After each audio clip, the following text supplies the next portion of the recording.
Muraho mwese? Yego. Okay, uyu munsi natumije inama y'inyangamugayo gusa mu mudugudu wacu kugira ngo twigire hamwe ikibazo cy'abajura batumye tuba abanyuma mu mihigo. Ngo iki? Icyo kibazo tugomba kukigaho Kabisa. cyasuzeye. Kuko ni nabyo. Ese ubundi abajura badushyize ku mwanya wa nyuma Iki nacyo. Ubwo se muri mwese wari utazi ko bayibye amafaranga ya mituweli y'umudugudu wose kandi nene nabitse mu rugo. kandi twe twatanze 100% wana. Cyane rwose.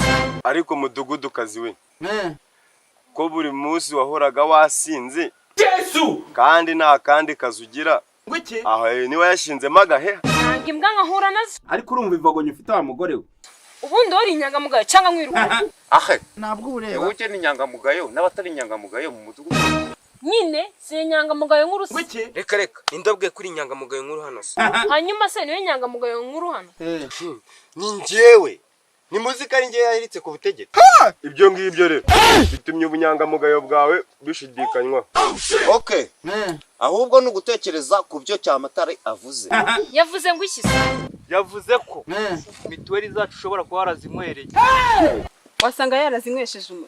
Kanywa inzobye n'icyaka mfite none urukunyasomera. Ubu nagutimbura. Yesu. Ariko ubundi ubwo uri inyangamugayo wa mugore we. Aho ndagusubiza ibintu bibiri.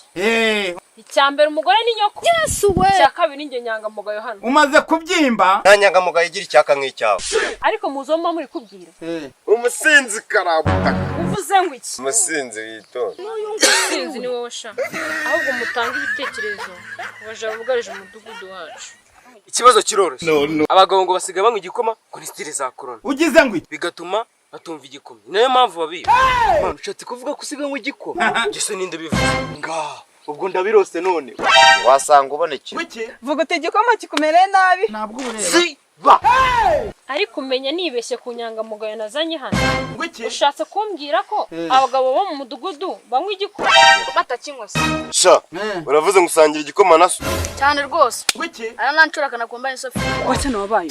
Sha menye impamvu akabari kanjye kahomba. Vuga ngo akabari k'umudugudu igishoro n'imituweli zacu. Gahambiye. Yesu we. Urumva ibyo ari bukemura ibibazo dufite by'abajura.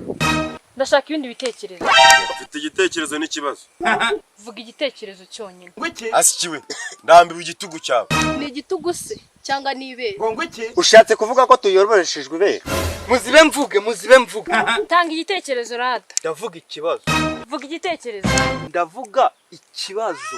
Ubwo turagusubiza. Yesu. Nanjye mfite ikibazo. Ziba. Ngo iki? Wewe wavuze kandi ibyo wavuze ntacyo byatumariye. None reka nanga igitekerezo. Ngaho vuga. Ufite igitekerezo cy'inyamebo cyakemura ibibazo byose dufite. Aha, kare kose se. Mureke cyamatara avuge rwose. No. Igitekerezo cyanjye ni iki? Mureka duhire ku muyobozi w'umudugudu nona. Gahambirwa. Ndi wari ufite icyo gitekerezo akisibemo. Shaka duyobojwe ibere kabisa. Ubundi se abagabo banywa ibikoma ni gute nabayobozi be? Ngo iki? Eregura umumanyura amazi nushaka kubadi. Ceceka. Gahora. Akunda umugore w'inzoga ako nakaga. Cyane nacyo. No. Okay. Mureke dukora inama. Wa mudugudu kaze nanjye namuhiriye. ugize ngo iki? Wakigoryi, ubundi ibyo murabizi. Yesu. Ahubwo ni muze tumufate. Tatubwira ahantu amafaranga yacu ya mituweli yashize.